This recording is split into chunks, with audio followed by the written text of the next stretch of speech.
आज सर का बहुमान करेंगे, सम्मान करेंगे, कृतज्ञता प्रकट करेंगे कि सर जोधपुर से चलकर इतना समय निकाल के विद्यार्थियों के लिए आए हैं। तो सबसे पहले तो जोरदार करतल ध्वनियों के साथ में सर का हार्दिक स्वागत और अभिनंदन करें। देखें कि मान सम्मान से बड़ा कुछ भी नहीं होता और गुरु के प्रति अगर हम कृतज्ञ रहें, मान सम्मान उनका करें, तो ये हम एक प्रकार से रिश्ता फिक्स कर लेते हैं कि आगे भी जब जब हमें ज़रूरत पड़ेगी तो गुरुजी अपने को यहाँ मार्गदर्शित करने के लिए आएंगे। और जैसे कि अभी तो सर ने सिर्फ आपको संस्कृत और संस्कृति शिक्षण विधियाँ करवाई है, व्याकरण करवाया है। सर में बहुत सी प्रतिभाएं हैं जिनका आगे हम उपयोग करेंगे मेंस परीक्षाओं में। जैसे आईसीटी का पार्ट है आपका, वो बहुत अच्छे से करवाएंगे सर। तो ये जो चीजें हैं वो एक पूल के माध्यम से हमें जोड़ती है। अगर शिक्षक आए, शिक्षक का उचित मान सम्मान नहीं हो, ये हमारी परंपरा भी नहीं। और अतिथि देवो भव की परंपरा का निर्वाह करते हुए हम स्वाध्याय के इस मंच से मैं अपने स्वाध्याय टीम के साथियों में वरिष्ठतम साथी घोटिया सर से और डीपी सर से निवेदन करूं कि सुरेंद्र जी सर भी आए कि सर का मारवाड़ी परंपरा के अनुसार साफा पहनाकर स्वागत और अभिनंदन करें। Virendra ji Ghotiya, DP sir, Ravinder sir, आप सभी आए।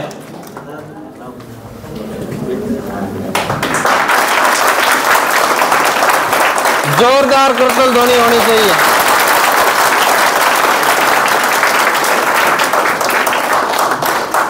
अब मैं रविंदर सर से निवेदन करूं कि माल्यार्पण करके एक एक करके सभी साथी आए। महेंद्र सिंह जी राजावत, महेंद्र जी बिश्नोई, सोमराज जी, इंद्राज जी, राकेश जी सर,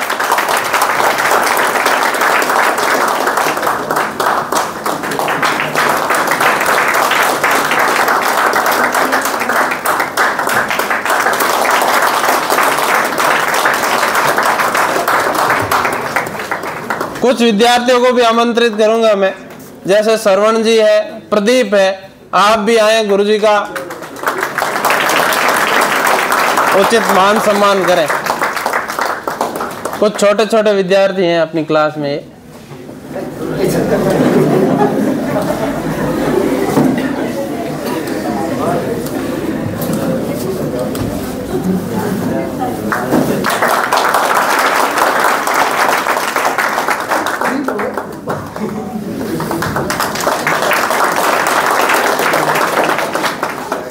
गर्ल्स में से आ जाएं कोई एक। कृष्णा, हाथों में दो, जोरदार ताली।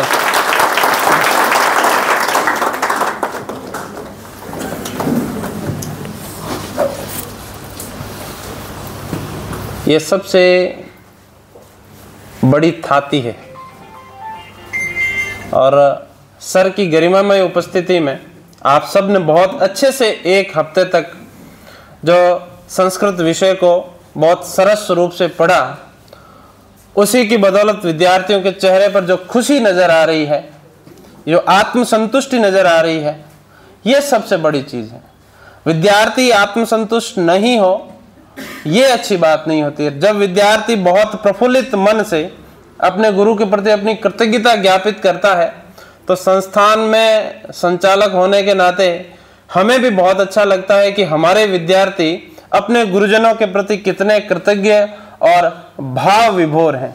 इन चीज़ों से बहुत सी चीज़ें जुड़ती हैं और एक पॉजिटिव मैसेज जो जाता है कि भाई स्वाध्याय का नाम सिर्फ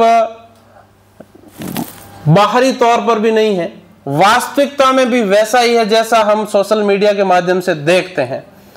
तो ये चीजें बड़ी होती है, यही आप सबके सहयोग से इस संस्थान को बड़ा बनाती है और ये हमारे ऊपर एक और जिम्मेदारी दे देती है कि जो विद्यार्थियों से हम वादा करें, जो उनसे बात कहें वो बात पूर्ण हो और उस पूर्णता के साथ किसी बैच का समापन हो तो उस बैचकार कहे गए शब्दों का महत्व होता है। तो जैसी की बात हमने कही थी कि भाई हम बहुत अच्छे से आपको रीट का सिलेबस करवाएंगे और बहुत अच्छे से आपको करवाया है, ठीक है ना, किसी भी प्रकार की खामी हमने नहीं रखी है। ऐसा कोई विद्यार्थी जिसको लगे कि मुझे सर संस्कृत समझ में नहीं, इन 7 दिनों में समझ में नहीं आई, 10 दिनों में हमने संस्कृत पढ़ी नहीं, ठीक है, ऐसा मुझे नहीं लगता कि कोई एकाध भी विद्यार्थी ऐसा होगा। है क्या कोई? देखो ये सबसे बड़ी बात है, ठीक है। तो इसलिए मैं कहना चाहता हूं कि जोरदार तालियों से एक बार सर का पुनः स्वागत करेंगे और सर से हम आगे के लिए आज ही गारंटी ले लेते हैं कि मेंस भर्ती परीक्षा में जो पार्ट आपके सिलेबस का कुछ हिस्सा है, 30 से 40 नंबर का हिस्सा है, जिसमें सर एक्सपर्टीज रखते हैं, उसको पूरा करवाएंगे। गारंटी दे दे आती है, ठीक है। फिर भी विद्यार्थी एक ही क्यों ना हो महत्वपूर्ण है।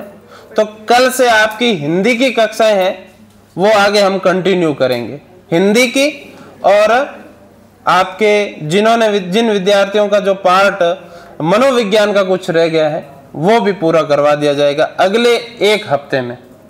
रोजाना के जो टेस्ट हैं वो देंगे, कोई भी टेस्ट मिस नहीं करेंगे। तो फरसाराम जी सर का बहुत बहुत धन्यवाद और खूब खूब आभार कि इन्होंने समय निकाला।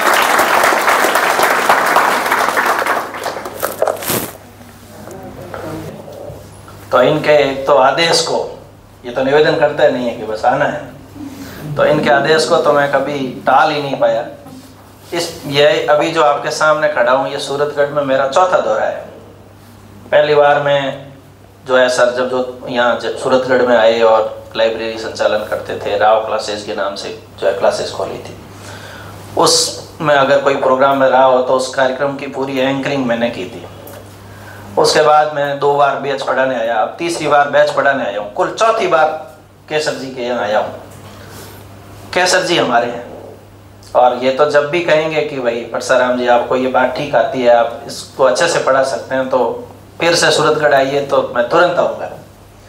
छुट्टी लेकर के आओ, छुट्टी निकाल के कैसे भी करके आओ, आप लोगों के बीच जब भी आने का अवसर होगा तो जरूर आऊँगा। प्यारे विद्यार्थियों, ये जो बात आपके सामने रख रहा हूँ कि ये मान सम्मान इतना सारा किया गया, ये परसाराम का मान सम्मान नहीं है, ये ज्ञान का मान सम्मान है।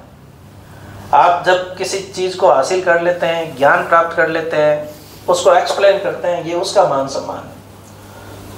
हर एक शिक्षक चाहता है कि मेरा शिष्य सफल हो, मैं भी ये चाहता हूं कि आप सब सफल हो, और आपकी सफलता में मैंने तनिक भी कुछ काम किया है, और आप सफल होकर जब हमारे सामने आएंगे तो हमारी जो गर्वानुभूति होगी वो बहुत अधिक होगी। आप में से कुछ लोग मेरे क्षेत्र के हैं, कुछ पूरे राजस्थान भर से हैं। बहुत सारे ऐसे विद्यार्थी आते हैं जिनको कभी 6ठी 7वीं 10वीं में पढ़ाया, कभी रीट में पढ़ाया, और उनकी ज्वाइनिंग वापस पुनः मेरे हाथों से लिखने के अवसर आए। तो वो पल जो है बहुत ही स्वर्णिम पल होता है। आशा करता हूं कि आप सबके जीवन में भी ऐसा पल आए कि आप कहीं मेरे विद्यालय में, मेरे आसपास के विद्यालय में, मेरे गांव में, कहीं मेरे कस्बे में, तहसील में नौकरी करने हैं, और आप सबकी ज्वाइनिंग, उनमें से कुछ की ज्वाइनिंग जो है मेरे हाथों से लिखूं कि भाई इसको रीट में मैंने पढ़ाया था, देखो अब मेरे यहीं नौकरी करने आया है, तो उस समय और जो है गर्व अधिक होगा। अभी परीक्षा में जो है करीब 25 दिन बचे हैं। इन 25 दिनों में आप अधिक से अधिक समय का सही सदुपयोग करेंगे। मैंने पढ़ा दिया, आपने कॉपी में नोट कर लिया, कॉपी को ले जाके अलमारी में पटक दिया, इतने मात्र से जो है परीक्षा पास नहीं हो जाएगी। कोई भी विद्यार्थी पात्रता परीक्षा को भी हल्के में नहीं ले, क्योंकि गवर्नमेंट को जो है भीड़ कम करने के लिए छंटनी करनी है इस बार, तो छंटनी हार्ड पेपर से ही होगी, इसलिए पेपर का लेवल कुछ ढंग का हो सकता है। तो आप अच्छे से इन 25 दिनों के अंदर अपना पूरा झोंक में मुख्य परीक्षा की किताब हो जानी चाहिए, और आप अच्छे से मेहनत करते रहेंगे तो निश्चित रूप से आप सफल हो जाएंगे। आपकी सफलता मात्र आपकी सफलता नहीं है, आपसे जुड़े हुए तमाम लोगों की सफलता है। हम सब लोग यहाँ खड़े हैं, हम ये चाहते हैं कि हमारे शिष्य सफल हो, आपके माता पिता चाहते हैं हमारे पुत्र पुत्री सफल हो, तो आपको आपके खुद के, अपने माता पिता के, ग्रामवासियों के और सबके सपने पूरे करने, बोलो ऐसा होगा? तो आप सब ने इतना मान सम्मान किया है, और मैं जो है केसर जी के स्नेह की बदौलत ना नहीं कह पाया और तुरंत जो है सूरतगढ़ पहुंचा और आपका कोर्स पूरा कराया। आपसे 5-7 दिनों में बहुत आत्मिक लगा हुआ है, और आपको यहाँ बैठे बैठे मैंने सरकारी स्कूल्स की सारी फीलिंग्स करवा दी है कि कैसे बच्चे छुट्टी मांगते हैं, कैसे स्कूल का रंग होता है, कैसे स्कूल में असेंबली होती है, और कैसे स्टाफ और किस प्रकार से छोटे छोटे बच्चे, सारा सब कुछ जो है आपको यहाँ बैठे बैठे क्लासरूम का जो है दृश्य आपके सामने रख दिया था। तो आशा करता हूँ कि अब आप इस दृश्य को वास्तविकता में बदलेंगे। आप सबको खूब सारी शुभकामनाएं, बधाई। आप फिर से पास होकर के प्राप्त और मुख्य परीक्षा की तैयारी करने यहाँ वापस स्वाध्याय में आएंगे और अपनी हथाई एक बार फिर से जो है इस मंच पर होगी। शैक्षिक परिदृश्य और जो आईसीटी वाला पोर्शन है वो काफी अच्छा पोर्शन है, और उसमें स्कूल से रिलेटेड बातें पूछी जाती है। तो स्कूल्स में कौन कौन से प्रोग्राम्स वगैरह होते हैं, तो उसकी समझ मेरे ठीक ठाक है। तो आपको वो पोर्शन फिर से पढ़ाने के लिए मैं आऊंगा, केसर जी जब भी कहेंगे। केसर जी ने मेरे को 2 महीने पहले कहा कि परशुराम जी आपको मेरे बच्चों को रीट में पढ़ाने आना है। मैंने कहा सर आप जिस दिन डेट फिक्स करेंगे उस दिन मैं आ जाऊंगा। तो फिक्स करते करते करते करते अब ये जनवरी लास्ट आ गया था, तो आखिर हम सब आपके साथ मुखातिब हुए, आपको अच्छे से पढ़ाया। आशा करता हूं कि मैंने जितनी बातें बताई है आपने अच्छे से ग्रहण की है। इनको वापस रिवीजन करना है, पुस्तकों से दोस्ती करनी है और सफल होना है। बहुत बहुत धन्यवाद। फाइनल सिलेक्शन होता था और उसमें संस्कृत का जो 30 नंबर का पार्ट था उसका बहुत ज़्यादा महत्व था, और उस समय लॉकडाउन की स्थितियां थी, और इसी बिल्डिंग में 55 विद्यार्थी रहते थे। बाहर से लॉक लगा हुआ रहता था, बाहर के लोगों को यूं लगता था कि यहाँ कोई नहीं रहता है। और उस समय 55 में से 38 विद्यार्थी सेलेक्ट होके गए, और उनमें सबसे महत्वपूर्ण भूमिका उस समय सर की थी।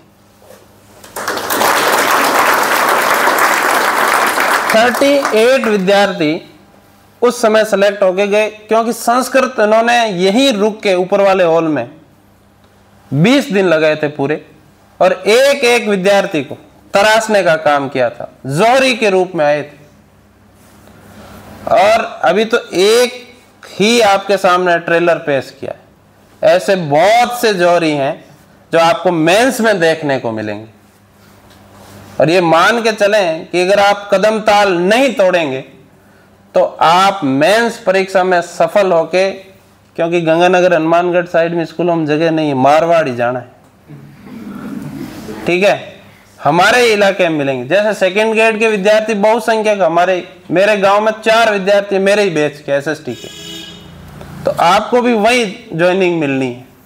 तो इस बात का विशेष ध्यान रखेंगे, ठीक है, और मेंस तक जुड़ के रहना है। दूसरी बात है कि सर से मैंने निवेदन किया कि बहुत से विद्यार्थी ऐसे हैं जिनका संस्कृत विषय है, और संस्कृत विषय के लिए सूरतगढ़ में कोई भी टेस्ट सीरीज ऑफलाइन नहीं चल रही है। तो सर ने ना नहीं की और कहा कि मैं टेस्ट सीरीज भी अगर आप कहेंगे तो विद्यार्थियों के लिए बनाऊंगा। तो सेकंड ग्रेड के विद्यार्थियों के लिए हम अगले हफ्ते से, अगले रविवार से टेस्ट सीरीज संस्कृत विषय की सर के मार्गदर्शन में शुरू कर रहे हैं। तो आपके जितने भी जानने वाले हैं, तो आप इस बात की सूचना सबको देंगे कि जिनका संस्कृत विषय है, संस्कृत से सेकंड ग्रेड की तैयारी कर रहे हैं, वे सभी विद्यार्थी कंटिन्यू जुड़ेंगे। और उसके बाद में जब आपका पात्रता हो जाएगा तो थर्ड ग्रेड संस्कृत से तैयारी करने वाले विद्यार्थी भी ऐड होंगे। तो सर को हम निवेदन करेंगे कि 15 दिन से 20 दिन से कंटिन्यू स्वाध्याय में विद्यार्थियों के मार्गदर्शन के लिए आते रहेंगे, ताकि हमारा ये प्रेम और स्नेह लगातार चलता रहे और विद्यार्थी सफलता के बुलंदियां छूते रहें। इन्हीं शुभकामनाओं के साथ आए आप सबको एक बार पुनः शुभकामनाएं। आप सफल हों, और कल से आगे की कक्षाएं हैं नियमित, वो आपकी रहेगी, जिसकी जानकारी टेलीग्राम चैनल पे आपको दे दी जाएगी।